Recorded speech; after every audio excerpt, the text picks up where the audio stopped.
नमस्कार। Chat GPT नामक एक अनोखी टूल के बारे में आपने ज़रूर सुना होगा। ये एक ऐसा टूल है जो आपकी पर्सनल और प्रोफेशनल लाइफ को बहुत ज़्यादा सिंप्लीफाई कर सकती है। मसलन, अगर आपको सॉफ्टवेयर इंजीनियरिंग का कोई प्रॉब्लम सॉल्व करना है तो उसमें आप इस टूल का हेल्प ले सकते हैं। या फिर अगर आपको कोई ऐसे लिखना है किसी भी सब्जेक्ट पे, या कोई पोएम लिखना है, या कोई राइटअप लिखना है, या कोई भी आर्टिकल लिखना है किसी न्यूज़पेपर में डालने के लिए, या कोई भी काम इस तरह का करना है, किसी भी तरह का कंटेंट क्रिएशन, इसमें आपको ये टूल बहुत ज़्यादा सहायता कर सकती है। इस टूल को बनाया है ओपन एआई नामक एक संस्था ने, और इसे आम जनता के लिए रिलीज़ कर दिया गया है at the end of last year for the purpose of gathering feedback.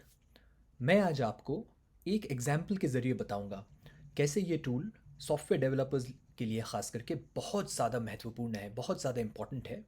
और मैं इसके साथ साथ आपको ये भी बताऊंगा कि ये कई सारे लोग अभी क्लेम करने लगे हैं कि ये टूल ऐसा है कि ये सॉफ्टवेयर डेवलपर्स को डिस्पेंसेबल बना देगा। मैं आपको दिखाऊंगा कि ये एटलीस्ट अभी जिस फॉर्म में ये टूल अवेलेबल है ये ट्रू नहीं है, और क्यों ये ट्रू नहीं है वो मैं आपको बताऊंगा।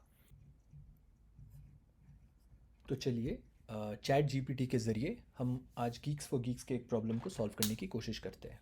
ठीक है, तो मैंने यहाँ पे गीक्स फॉर गीक्स खुला हुआ है, और यहाँ पे इसका ये प्रॉब्लम ऑफ द डे आप देख रहे हैं आज है एब्सोल्यूट डिफरेंस डिविजिबल बाय के।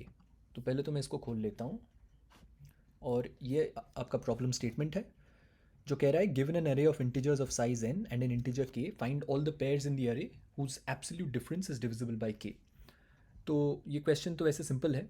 अगर आप सॉफ्टवेयर इंजीनियर है आपको अब तक तो समझ में आ गया होगा। जैसे अगर 3 एलिमेंट्स है, 3, 7 और 11, तो इसका मतलब यह है कि 7 - 3 एक वैसा पेयर हो सकता है क्योंकि के 4 है आपका। तो 7 - 3 इज़ 4, 4 इज़ डिविजिबल बाई 4। या 11 3 एक पेयर हो सकता है क्योंकि 11 - 3 इज़ 8, 8 इज़ डिविजिबल बाई 4। ठीक है, तो पहले तो हम देखते हैं कि इसका सोल्यूशन हमें चैट जीपीटी क्या देता है। इसको हम यहाँ से कॉपी कर लेते हैं और चैट जीपीटी के ट्राई चैट जीपीटी पे क्लिक करते हैं। फिर ये इंटरफेस खुल जाता है। यहाँ पे मैं कहता हूँ write a program in Python for the following problem. तो ये देखिए ऑलरेडी आपको एक सोल्यूशन लिखने लगा है और लिख के दे रहा है। ऊपर आप देख लीजिए we are experiencing exceptionally high demand. अभी एक्चुअली बहुत सारे लोग ट्राई कर रहे हैं क्योंकि आज संडे है। तो आप देखेंगे कि ये जो सोल्यूशन यहाँ पे लिख रहे हैं इसके साथ साथ वो कुछ कमेंट्स भी दे रहा है जो बहुत ज़्यादा हेल्पफुल है। ठीक है, अब ये जो सोल्यूशन है ये वैसे तो ब्रूट फोर्स सोल्यूशन है। आप अगर सॉफ्टवेयर डेवलपर है आपको समझ में आ गया होगा कि ये ब्रूट फोर्स है। तो लेकिन अभी के लिए हम इसी को कॉपी कर लेते हैं और इसको हम यहाँ पेस्ट कर देते हैं। फिर अच्छा, हमें पेयर्स तो नहीं चाहिए वैसे, हमें सिर्फ वो लेंथ चाहिए उसका। तो ये अब मैं कंपाइल करता हूँ। तो आप देखेंगे ये एक्सपेक्टेड आउटपुट और मेरे आउटपुट में कोई डिफरेंस नहीं है, तो ये करेक्ट है। मैं इसको सबमिट करता हूँ।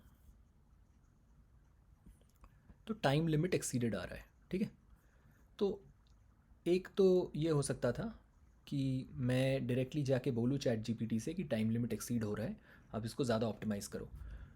ये मैंने अभी किया हुआ है इससे पहले, और उससे वो ऑप्टिमल सोल्यूशन नहीं दे पाती। तो वो मैं आपके लिए एक एक्सरसाइज छोड़ रहा हूँ, आप जाके वो काम कर सकते हैं बाद में ट्राई करने के लिए।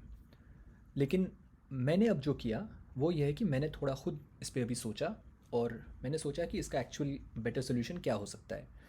तो ज़्यादा टेक्निकल डिटेल में मैं नहीं जाना चाहता, लेकिन मैं थोड़ा सा आपको बस समझा दूंगा कि अगर हम इसको इस तरह से सोचें कि जैसे आप समझ लीजिए ये हमारे नंबर्स है। ठीक है, या और सिंपल एग्जांपल ले लेते हैं, 3, 7, 11 हमारे 3 नंबर्स है। ठीक है, तो अगर 3 और 7 दोनों का डिफरेंस इज़ डिविजिबल बाय के है, इसका मतलब है 7 - 3 जो वैल्यू है, जो भी वैल्यू है, that is n into k, where n is any integer. ठीक है, उसका ये मतलब है कि 3 और 7 के बीच वाला जो पोर्शन है, जो डिफरेंस है, वो तो हमेशा डिविजिबल बाय के होगा।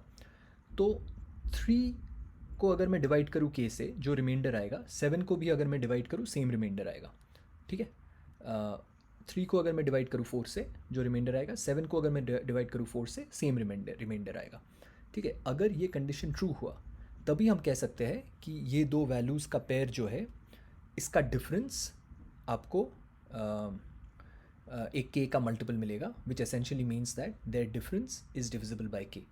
ठीक है, तो इस प्रॉब्लम को सॉल्व करने का एक तरीका फिर ये हो सकता है कि हम ऐसा करें कि हम ये अरे पे आइटरेट करें। ठीक है, जो अरे हमें दिया गया है उस पर हम आइटरेट करें, उसमें हर एलिमेंट को हम के से डिवाइड करें, और जो रिमाइंडर हमें मिले, ठीक है, उस रिमाइंडर के बेसिस पे हम अलग अलग ग्रुप्स में उस एलिमेंट्स को बांट दें।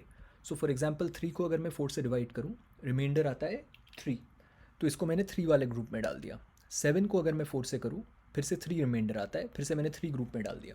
11 को करूं, फिर से 3 रिमाइंडर आता है, 3 वाले ग्रुप में डाल दिया। ठीक है, तो ऐसे क्या हुआ, हमारे 3 वाले ग्रुप में 3 एलिमेंट्स हमें मिल गए। ठीक है, ये जो 3 एलिमेंट्स हमें मिले, अब हमें इसमें से पेयर्स बनाने हैं। तो वो आपको पता होगा, वो 3C2 होता है हमेशा। अगर आपको 3 एलिमेंट्स में से 2 का पेयर सेलेक्ट करना है तो वो 3C2 हो जाता है, अगर आप ऑर्डर एग्नोस्टिक रहना चाहते हैं तो। और ऐसे ही इन जनरल हम कह सकते हैं, अगर ग्रुप का लेंथ n है तो NC2 हो जाएगा, और NC2 का वैल्यू होगा n into n minus one by 2 factorial which is 2। ठीक है, तो ये, और हम फिर क्या करेंगे, सारे ग्रुप्स में से n into n minus one by 2 करेंगे और उन सब का सम करेंगे, तो हमें टोटल नंबर ऑफ पेयर्स मिल जाएंगे।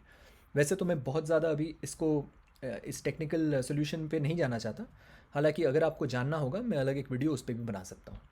ठीक है, लेकिन आज का ऑब्जेक्टिव ये है कि मैं आपको दिखाना चाहता हूँ कि चैट जीपीटी को आप कैसे यूज़ कर सकते हैं अपने सोल्यूशन को बनाने के लिए। ठीक है, तो ये तो हमें हमें सोल्यूशन अब हमें स्ट्राइक किया कि ये शायद हमारा बेटर सोल्यूशन डेफिनेटली है ब्रूट फोर्स सोल्यूशन से, क्योंकि ये ऑर्डर n स्क्वायर है, और उसमें आपका क्या होगा, उसमें जैसे आपका k एलिमेंट जो है वो आपका इंटीजर है, तो ये जो रिमाइंडर्स होंगे ये आपके हमेशा k से तो कम ही होगा। ठीक है, तो उसमें ये हो जाएगा फिर कि आपको ऑर्डर n पे चलना होगा और ऑर्डर k पे चलना होगा, और इससे ज़्यादा आपको कभी चलना ही नहीं होगा। तो ऑर्डर k पे जब आप चलेंगे तो आपका स्पेस कॉम्प्लेक्सिटी जो है, आप एक अलग आप एक अलग स्ट्रक्चर लेंगे उसमें कुछ, तो उसका स्पेस कॉम्प्लेक्सिटी आपका ऑर्डर के में आ जाएगा, और आपका जो टाइम कॉम्प्लेक्सिटी है, आप आइटरेट कर रहे हैं अरे को, तो उसमें आपका फिर लेंथ ऑफ अरे जो है वो आपका आ जाएगा ऑर्डर n। ठीक है, तो ये मेन प्रॉब्लम है। अभी मैं चैट जीपीटी से कहता हूँ कि मैं इसको बोलता हूँ, No, try the following approach. Divide the set of numbers into separate groups where each member of a group has the same remainder when divided by k. Now the number of pairs we can form from each group is NC2 is equal to n into n minus 1 by 2. The sum of all such pairs is the answer we want. ये exactly वही logic है जो मैंने आपको भी समझाया, और ये मैं अभी चैट जीपीटी को भी समझा रहा हूँ। तो देखते हैं इसका क्या सोल्यूशन आता है।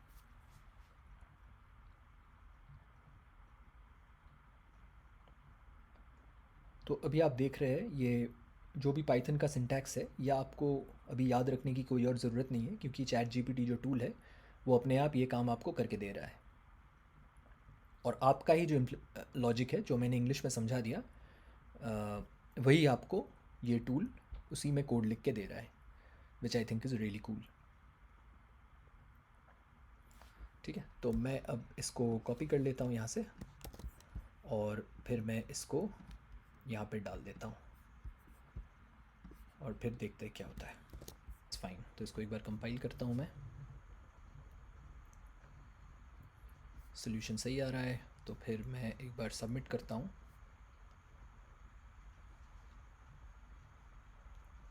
तो देखिए सारे प्रॉब्लम्स हमारे सॉल्व हो गए। ठीक है, तो इससे आप देख सकते हैं कि कैसे इस प्रॉब्लम को मैंने चैट जीपीटी के ज़रिए सॉल्व किया।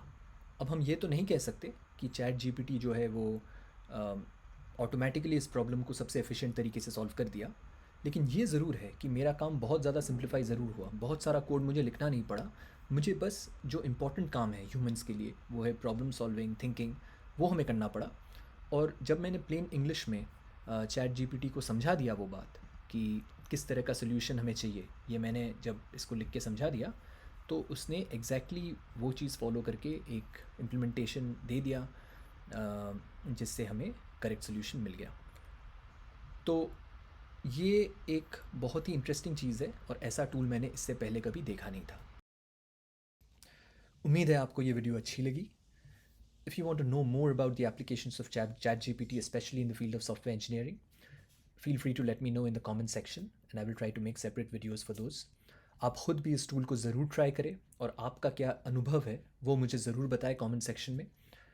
इस तरह के और भी बहुत ज़्यादा कंटेंट मैं भी क्रिएट करने वाला हूँ, तो अगर आपको ये कंटेंट अच्छी लगी तो आप इस चैनल को सब्सक्राइब ज़रूर करें।